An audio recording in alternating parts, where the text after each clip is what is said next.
We are going to discuss now with each member of the panel regarding their own country and what is the Merck More Than a Mother contributed to the infertility challenge in each country, or will contribute from their point of view and experience in each position. So my first question will go to Honorable Betty Amongi, the Minister of Urban Development and Lands in Uganda. Of course, we heard the stories, and you already, of course, been with us in many occasions when we discovered thousands of infertile women in Uganda. You, with also Honorable Minister of State of Health, Sarah Obindi, we made a big program for thousands of women across the country to group them in small groups to establish their own business and also raise awareness about infertility. So from your point of view and your position as also Minister of Land and Urban Development, how will you enforce policies to also empower women in your position? And you give us a small brief about Merck More Than a Mother in Uganda. Merck More Than a Mother campaign, I think the initial period started with the Kenya and Uganda, and we've been trying very hard in respect to raising awareness. What we've noted is that out there are many women who are suffering, but they cannot talk.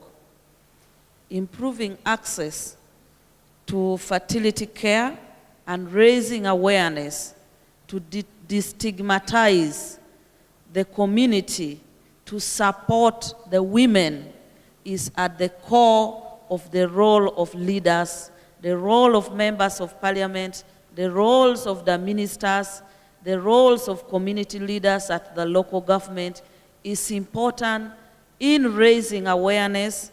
As you've watched from the video, most of the women might actually have opportunity to get treatment through all the options that we know, but they do not have information. They are deep in the rural areas, they are deep in the villages, they are suffering with the stigma, but they don't have information of even where to go. And therefore, in Uganda, through the support of Merck, More Than a Mother, we started going to the community as women members of parliament. We started educating the local leaders to form support groups. We asked the women to come out and form groups to share information, because we had information from the health care system on key issues around how you should seek intervention, how you should prevent STDs, all the other preventable causes of infertility. You saw the woman who aborted, forced to abort, and that got an effect on her. So in that, we started that program. So we started from the village to the parish to the district, and formed groups into 30 women per groups. And so women started coming out. Women started talking. We then started engaging the government on ensuring that we put up institutions to support fertility intervention. Now we have two key fertility private centers in Uganda. I'm glad one of our senior doctor who will be speaking, or I've already spoken, Dr. Lalobo, there as one of the great fertility centers in Uganda. Already in Uganda, we are creating 4 national women's referral hospitals, equipping them with fertility intervention, the IVF that can support treatment of women, but also at the local level, at the district level. We are trying to establish a desk that can support women who have been identified to go to that to seek advice and information on how. Public. And also we have the public IVF at the National Referral Hospital in Kampala. And it's important really that we make the women into a support group system to make the leaders support women and leaders having information on where to refer the women. And of course, as a minister in charge of lands, housing, and urban development, I have had to get into the policy question. You saw the women there. In Africa, land and property is core to a woman's life. Because for a woman who gets married and does not produce a child, where you are married, inheritance is always attached to children. So for a woman who doesn't give birth, your lineage, your access to land will most likely be jeopardized because you don't have children. Because normally it's women with children that will be allocated land where to settle. Now, if where you're married, like the case of this woman, she is married, the husband says, you have not given me children, so at the end of it, the clan will say, let her go back where she is born. Then when you go back where you're born, your brothers and sisters, your brothers and in-laws will say it is the brothers who are entitled to inherit land. So this woman therefore now starts hanging without anywhere to go. So with that also, we in my ministry are linking the rights of the women to property and land. How do we secure the right of a woman who has not produced to have a right of where to be buried enacted into law? That is where the question of land is very important, that we put a law that women's ownership to land is important, because an identity of an African woman, of an African person, is hinged on land ownership, land access. And that's why you see in most of the African countries, most of the women who are barren will end up not having what to call a home. With the support of Merck More Than a Mother, also most of these women are getting income-generating activity to support themselves, to purchase their property, to purchase their land.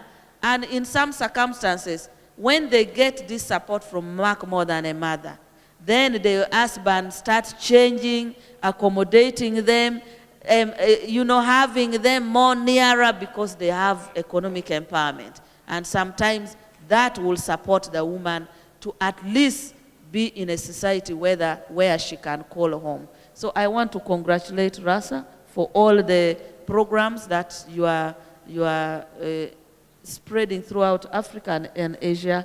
And I want to ask us, the leaders, that let us speak for these women. Most times they don't have a voice, they cannot talk, they don't have information. It is only through us that we can give them information to seek remedy to their problem. Thank you very much. Thank you very much. My second question goes to Honorable Minister Cooper, Minister of Health of Sierra Leone. Of course, we've been in Sierra Leone, and while we are at the airport, from the airport, women was waiting for us, young women who has no access to fertility care at all, 25, 26 years old, and maybe with a very small intervention, which cannot cost anything, they can actually be restore their ability to have children and treat their infertility. So our first strategy was to train the first fertility specialist and first embryologist in Sierra Leone. So we make a history in the country where couples cannot have treatment of infertility in Sierra Leone. They have to go abroad or nothing at all. So I want your contribution to explain the contribution and your strategy to make access to fertility care happens in Sierra Leone. Thank you very much, Dr. Rasha. For all Sierra Leoneans, men and women, I would like to say thank you to God for the day I met you, because unconsciously, even those of us who are educated, civilized, and are lucky to have children, tend to behave in a way that we do not really realize that we are stigmatizing women who don't have children. But the day I met you, we spoke about it, and like you said, we went to Sierra Leone together. I was on the air, gave out my phone number. I had so many calls. It's unbelievable. I even had to turn my office into a counseling haven for not only women, surprisingly men. I'm going to tell you a story about what happens when you talk to people about a certain topic. A couple came to me, a man and a woman. The woman is a teacher. The husband also a teacher. They've been married. Don't have the woman doesn't have a child. And the husband had a child, quote, a child, with a girlfriend. And he keeps rubbing it in the woman's face. And my first question to him was, how do you know that child is yours? Did you do a DNA test? Oh, no, there's no need to do it. How are you sure that child is your child? You do not spend 24 hours with the girlfriend. Do you know if she has another partner?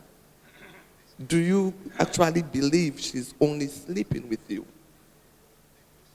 2 weeks later, he called me. I did a DNA test. The child is not mine. So who has the problem? It's not maybe. It's not only women. Men, African men, have to understand that the problem might not come from a woman. It might not. You might be looking for a child out there, and somebody will say this child is yours, and just because you're hungry, you're anxious to have a child, you'll accept that that child is yours.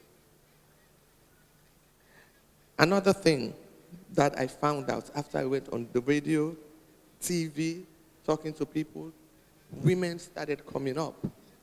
My husband is looking for a boy. I had to go back and explain. Women, we have only one chromosome, the X. The sex of a child lies on the men. You have XY. The reason why I'm saying all this is because it is very, very, very important. By the time you get back to Sierra Leone, we are ready. We are so ready. You have to make people understand. Stigmatization doesn't only come from not having a child. It comes also if you only can produce, you the woman, can only produce girls. Not my fault.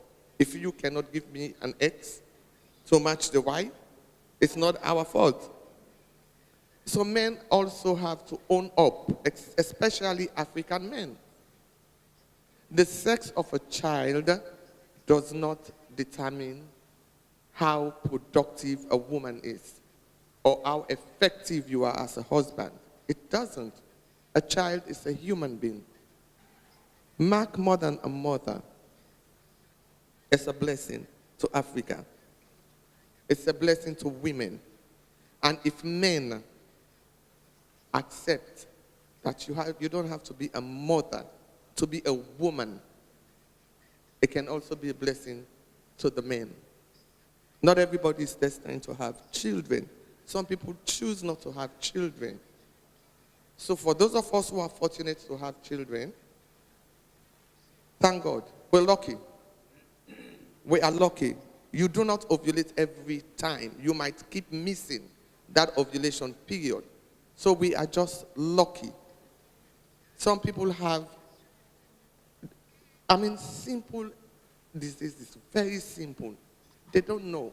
Some of us are civilized enough to know how to do perineal care, but you have the woman in the village, in the urban and rural areas, they have to go to the farm. They don't have sanitary accommodations, facilities. They don't know how to wash themselves up. You can go from back to front, not knowing that you're creating an avenue for infectious diseases that can prevent you from having children. So we need to go back to our people. Go back and start. Sierra Leone has a very, very high illiteracy rate.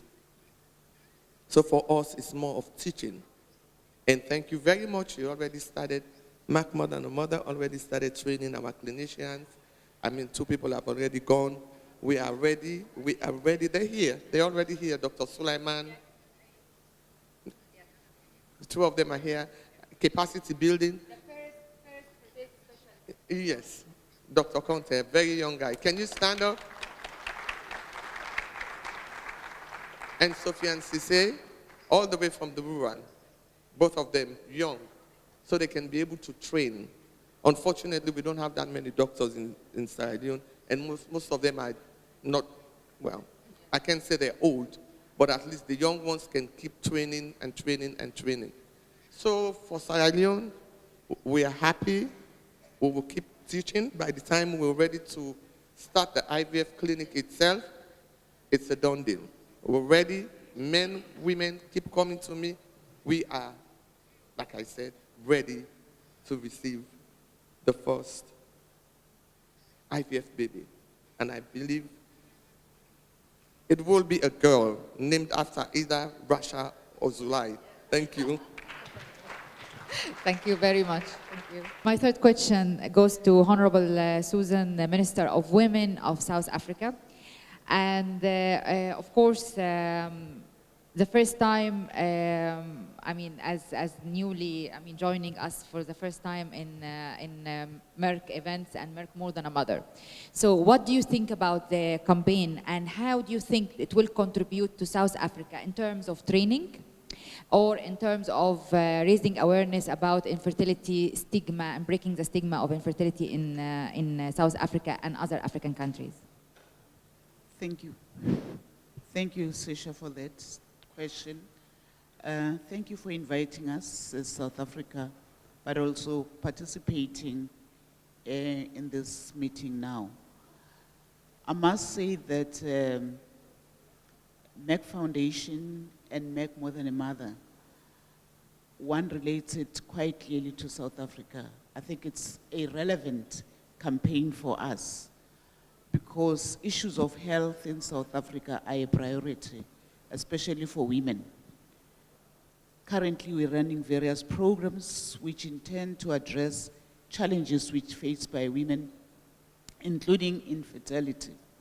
And why I'm saying that is that, as my sister from Uganda indicated, one of the critical issues, it's about women in the rural area, but the biggest challenge, it's about stigmatization when it comes to infertility. And as she indicated, it's a problem faced by Africa as a whole. But I also want to qualify that it's not only Africa. This is a global problem for women. It varies in terms of development by various countries. I think in Africa, as we say that, it comes with stigmatization, but also, it also comes with the isolation of women, as indicated in the video, by the immediate family, but also, if you are a married woman, by the in-laws, if you cannot give birth. So I think the key for me is to strengthen the campaigns of advocacy in making sure that we build awareness amongst not only women, including men, because we can continue empowering women as we do all the time.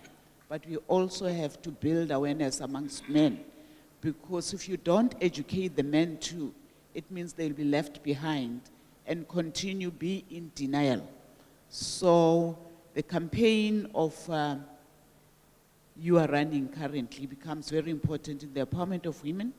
And what I also like is that it's the empowerment of women which also includes economic empowerment.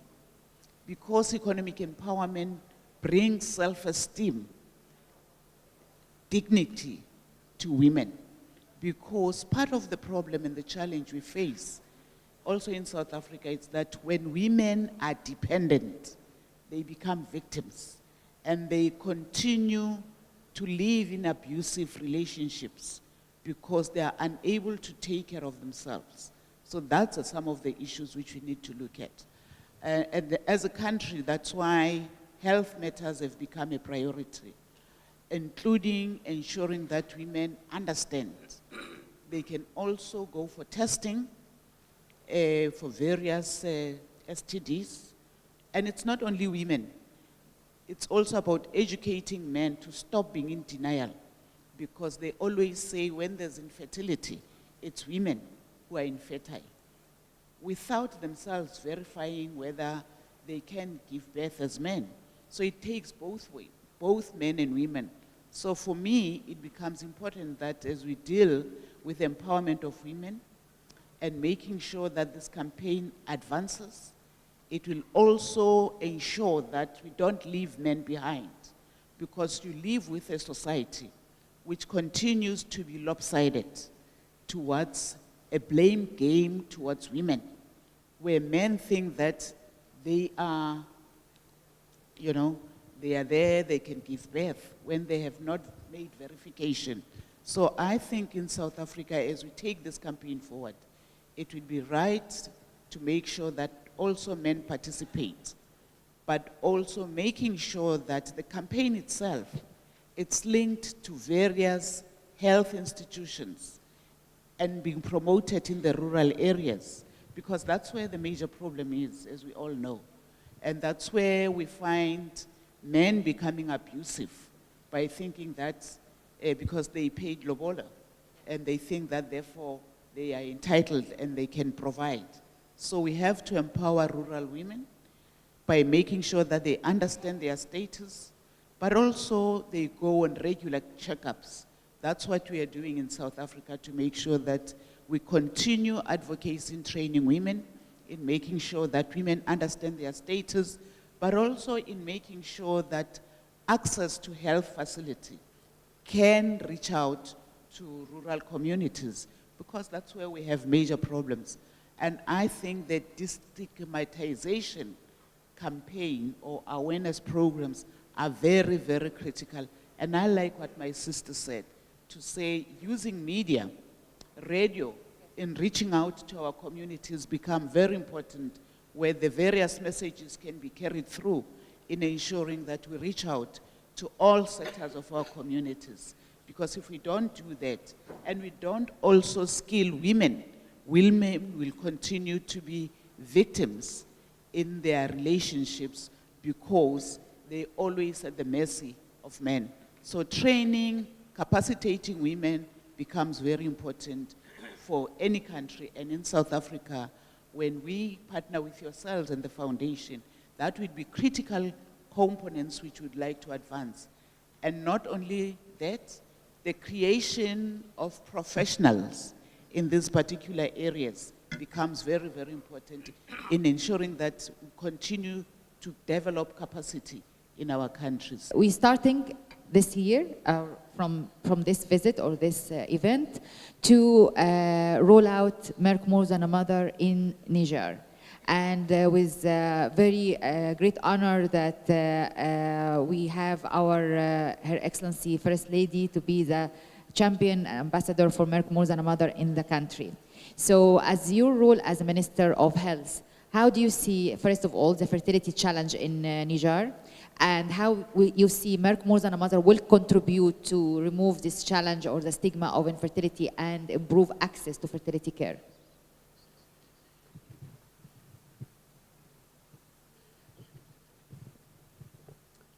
Merci. Je vraiment profite de cette occasion pour féliciter et remercier la Fondation Merck pour avoir en tout cas invité mon pays et représenté ici par la Première Dame du Niger qui est accompagnée d'une forte délégation et dans moi-même le ministre de la Santé. Et cette fondation, en tout cas, sera accueillie, en tout cas à bras ouverts, au Niger, parce que le problème de l'infertilité est pratiquement un problème général, un problème qui concerne tous les pays africains, dont mon pays, le Niger, qui n'a pas suffisamment de ressources, non seulement financières, et ressources humaines, et les structures de santé adaptées pour faire face à ce véritable problème. Parce que l'infertilité est au-delà d'un problème de santé publique, c'est devenu un fléau social à travers les projections qu'on a vues, les femmes dont les mains sont coupées parce que le seul fait qu'elles n'accouchent pas, elles sont discriminées, elles sont blasphémées. Alors, je ne suis pas l'avocat de la femme, mais quand même, on reconnaît que la femme est la mère de l'homme. Elle est la mère de l'humanité. Vous donnez 1 franc à une femme, toute la famille va manger. Mais vous donnez 1 franc à un homme, je pense que vous savez le reste. Et la femme joue plusieurs rôles au sein de la société. Ce n'est pas seulement le rôle de la procréation. On ne voit que le rôle de la procréation. Elle est avocate. Tout à l'heure, un ministre qui m'a précédé l'a dit. Elle est ministre, elle est parlementaire. Elle travaille au champ parce qu'il faut penser à ces femmes rurales aujourd'hui qui constituent 75% de ces femmes africaines qui font les travaux champêtres. Elle a aussi un autre rôle au niveau du foyer. Elle assure l'éducation des enfants. Pendant le rôle de la procréation, la femme est confrontée, elle met sa vie en danger. Alors qu'une femme qui s'apprête à donner une vie nouvelle ne doit pas risquer sa vie. Et c'est pour ça qu'un adage de chez nous dit qu'une femme qui est enceinte, on lui crée une tombe qu'on refermera que 40 jours après l'accouchement. Et de l'autre côté, une femme qui n'accouche pas, également, elle court de risques parce qu'elle est stigmatisée, elle est abandonnée par sa famille. Donc, Merck est au-delà d'une mère. Merck, je pense que c'est une famille pour les femmes infertiles. Et ce programme, en tout cas, serait le bienvenu au Niger parce que c'est vrai, nous avons mis en place un certain nombre de mécanismes pour améliorer la santé de la reproduction, la santé de la femme, à travers la création d'un centre national de santé de la reproduction qui intervient dans le cadre de la prévention, puisque les causes, et du moins l'infertilité, a des causes multifactorielles. Au-delà de la femme, on ne voit que la femme. Il y a également l'homme. Il y a des études qui ont démontré 30% des causes d'infertilité sont liées à la femme, 30% à l'homme, et 20% sont mixtes, la femme et l'homme. Les 20% qui restent, la cause est abstraite. Donc il faut agir donc, sur les causes, sur les facteurs, à travers la sensibilisation. La sensibilisation ne doit pas être destinée uniquement à la femme. La sensibilisation est adressée aux hommes, à la société tout entière, pour expliquer les différentes causes, les causes qui peuvent être infectieuses, les causes qui peuvent être inflammatoires, les causes, en tout cas les causes multiples qui peuvent en tout cas être à la base de l'infertilité. Donc si ce programme arriverait en tout cas à vraiment atterrir chez nous, je pense que ça va nous aider à renforcer non seulement la prévention, mais également la prise en charge parce que nous avons beaucoup de cas d'infertilité dans notre pays et que Merck, en tout cas, serait la bienvenue au Niger. Merci. Thank you very, very much. And that's why we have all this platform. We have the International Federation of Fertility Society with us. We have Africa Fertility Society. So we can discuss in partnership how can we, first, of course, a training for the personnel, the staff who will run these facilities and the IVF or simple fertility clinic, but also the role, that's why my question will go to Professor Joe Simpson. He is the past president of International Federation of Fertility Societies. All fertility societies across the world under this organization.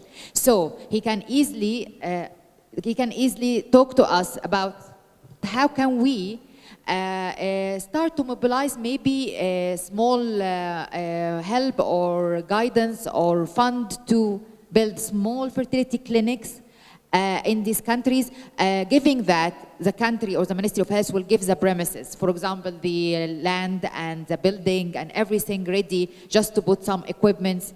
and the training will be done by Merck Foundation, and the equipment can be got from low resources countries as a start. What do you think?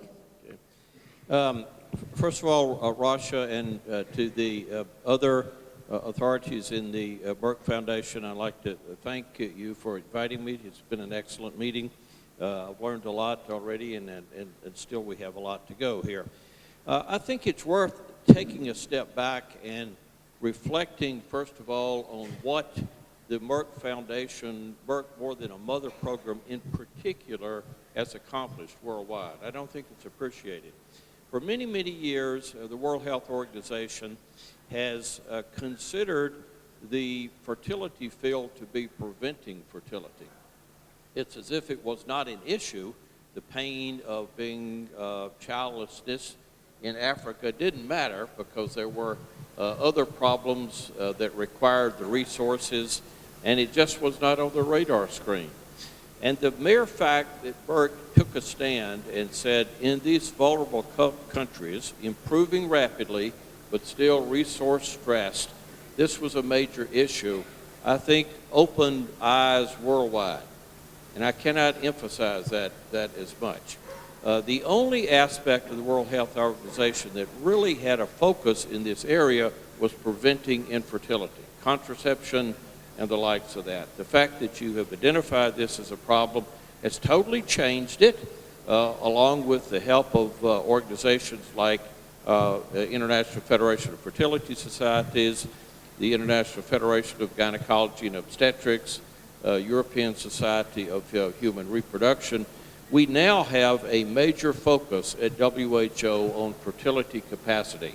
That did not exist even 3 to 4 years ago, and it's really predominantly due to the private-public partnership that you have had. It has meetings like this, and our ability to get together at meetings like Aspire, Professor Singh's meeting, has allowed worldwide individuals who have been involved in global health to work more closely with individuals who are here in sub-Saharan Africa and all of Africa. And that's invaluable because you move things forward on a sustaining level because of that. And it's because of that capacity that we could begin to lend worldwide exactly the question that you posed. How do we train this? Well, you first of all have to have experts who are capable of doing this. There are plenty of experts in Africa. We've always known that. Professor Shira is a well-known individual worldwide, but he can't do it alone. And he is not the only person alone, but we need to know who the partners are in order to move forward. Meetings like this and others, we're all going to the American Society of Reproductive Medicine as soon as this meeting ends, and that sustains the effort so we continue to move forward. So each of these organizations, our own IFFS, the American Society of Reproductive Medicine, who has novel teaching programs that can be brought to that, FIGO, who has toolkits and the likes of that, all of us need to work together, and you've allowed us to work together on a sustaining basis.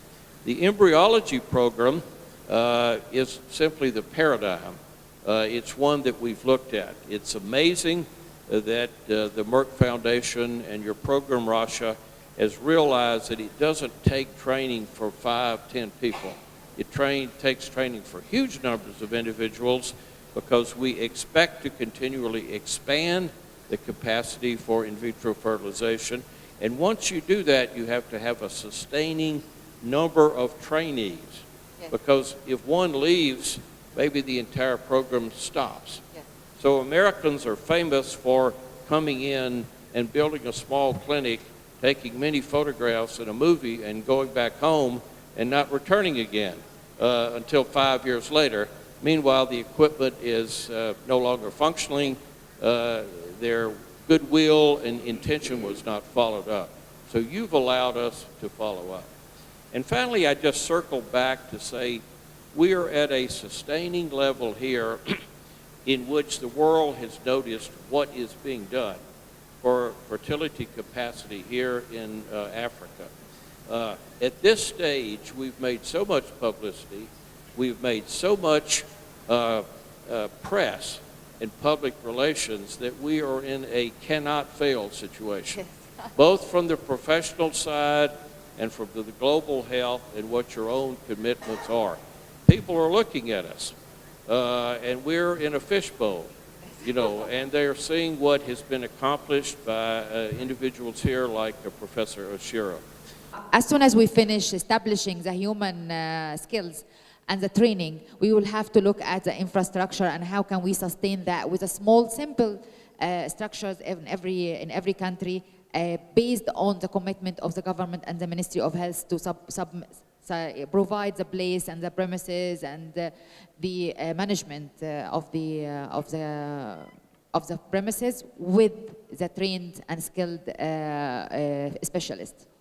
So my second question will go to Professor Ashiro, the President of Africa Fertility Society, and he joined us the journey of Merck More Than a Mother from the start. I would like to know now, of course, we are, for the first time, we are including the giraffe members, so we can identify how can we roll out the Merck More Than a Mother and the fertility campaign in these countries. So can you give us a small idea, how do you visualize this in 5 minutes? Thank you very much. I cannot but, without repeating what others have said, summarize it in the saying that Merck Foundation, through its Merck More Than a Mother programs, have been a catalyst for the awareness and the rejuvenation for infertility elimination in Africa. And they deserve a round of applause for this.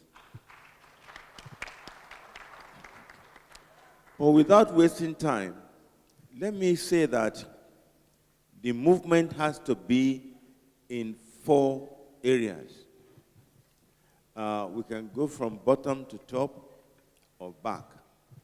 Right now, we're talking about awareness. My experience, and because we have first ladies here, they are the key instrument to this campaign, because we all know that every country is governed by a president in Africa. But the presidents are the head of government. But the real power behind every throne are the ladies. So we celebrate them, and we hope they will help in this campaign. Because in Nigeria, just by the First Lady being aware of this and hosting Merck More Than a Mother, all the governors' wives were there at this meeting, and now there is increased sensitization. But what are we sensitizing? The newspaper in Nigeria has now made me to write a column every week on preventive factors on infertility. Let me just give you a few that will shock you. A lady in my own clinic was going through IVF, which is what we want to develop to treat infertility, on 4 occasions, but she never made it.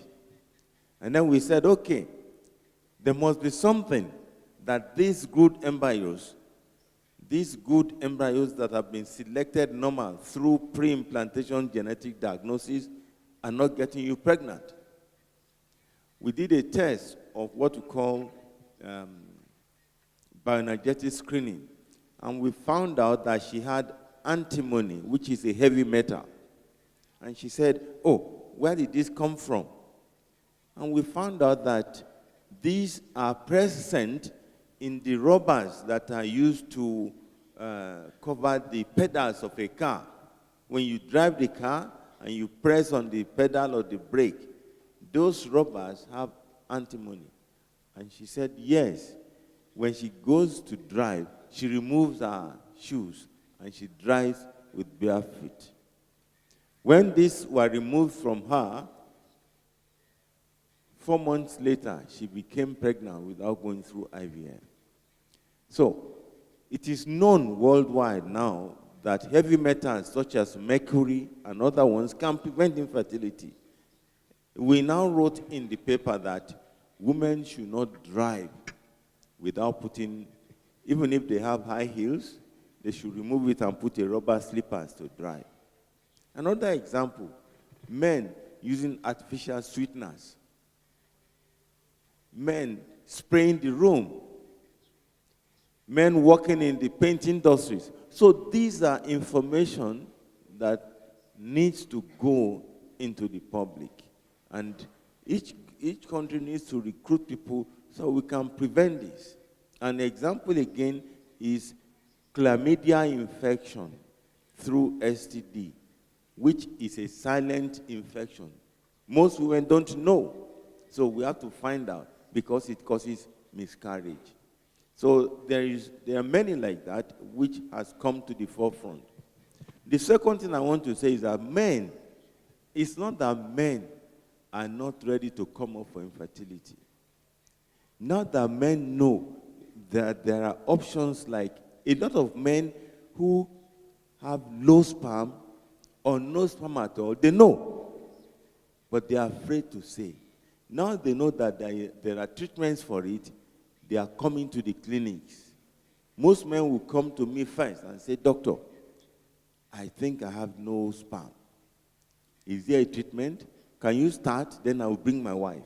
So men are now coming forward because there are options. So these are the things that through this campaign we can put across to men. The next information I need to give has to be when Merck Foundation helps in this training, those who are trained should follow the law of Puto, that those who have knowledge, they must pass the torch. Don't hide that knowledge to yourself, because one knowledge to yourself is of no value. As I used to say when I was as a professor is known by not being the only professor, but by how many professors he has been able to produce. So let's multiply, and if you do so, the spread will be all over Africa. Finally, the infrastructure that have been developed must be kept safe and maintained well, and continuous education and participation at meetings like these, where, like yesterday, we went through what strategy you can use to help yourself improve your centers. And I thank the first ladies who are here for showing interest in this area, because for years, the world, as Professor Simpson said that Africa, all we need to do is family planning. But in Uganda now, their president now realizes that it's not just family planning. You need population for economy and for growth. So infertility is also important to treat it. It's a human rights issue. Thank you very much. Thank you. Thank you very, very much.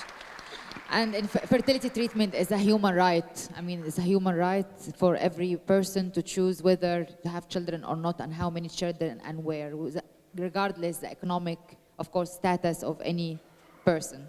So my last question will go to Professor Zing, the president of ASPIRE, which is the Asian Societies of Reproductive Health.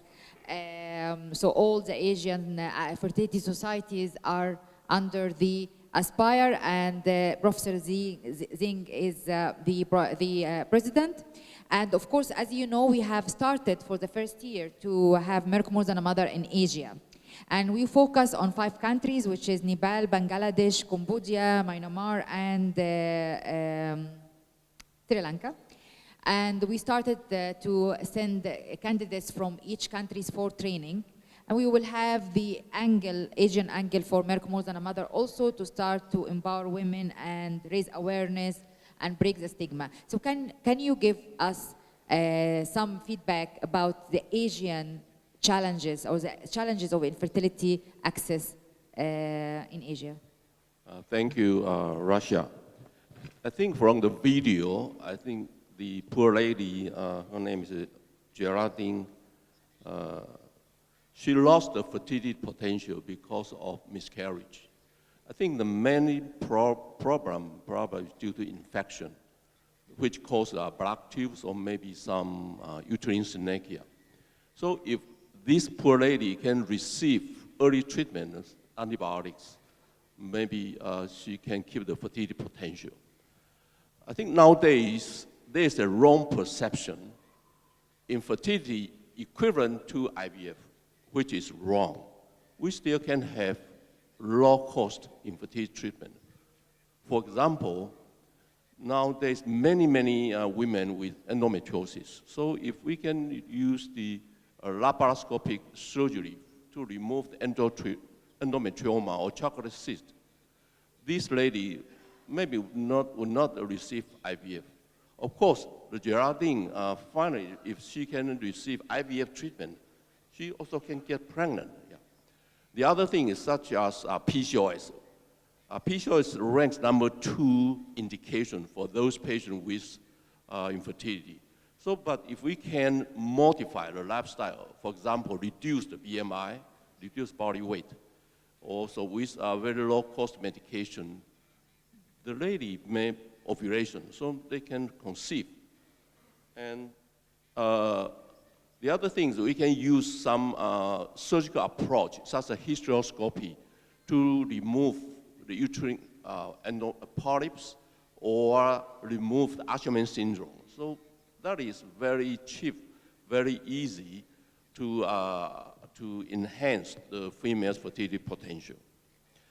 I think the challenges ahead of us may be new, but the values upon which we depend, such as hard work and collaboration, curiosity and research, these things are old. I understand the growth and the development of Aspire or any society in Africa or some Pacific region, you just mentioned Sri Lanka, Mauritius, etc. Is to this growth and development is never a given. It must be earned. So I think the approach is should be based on 7 C's. 7 C's. The first C is communication.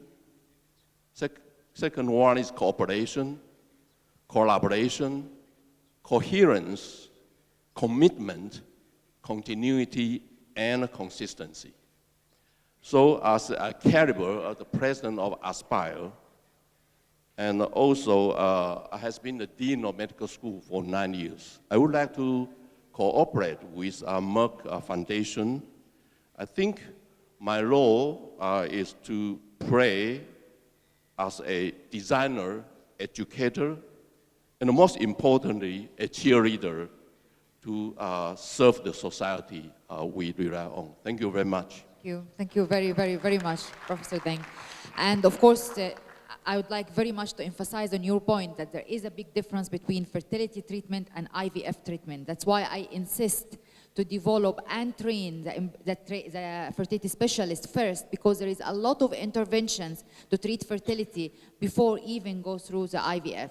And then, of course, in the future, you can have the IVF center. But developing a small fertility clinic, it's a very simple, does not even cost anything, and it needs only a well-trained fertility specialist to raise awareness about prevention and treatment and do the interventions, the small interventions needed.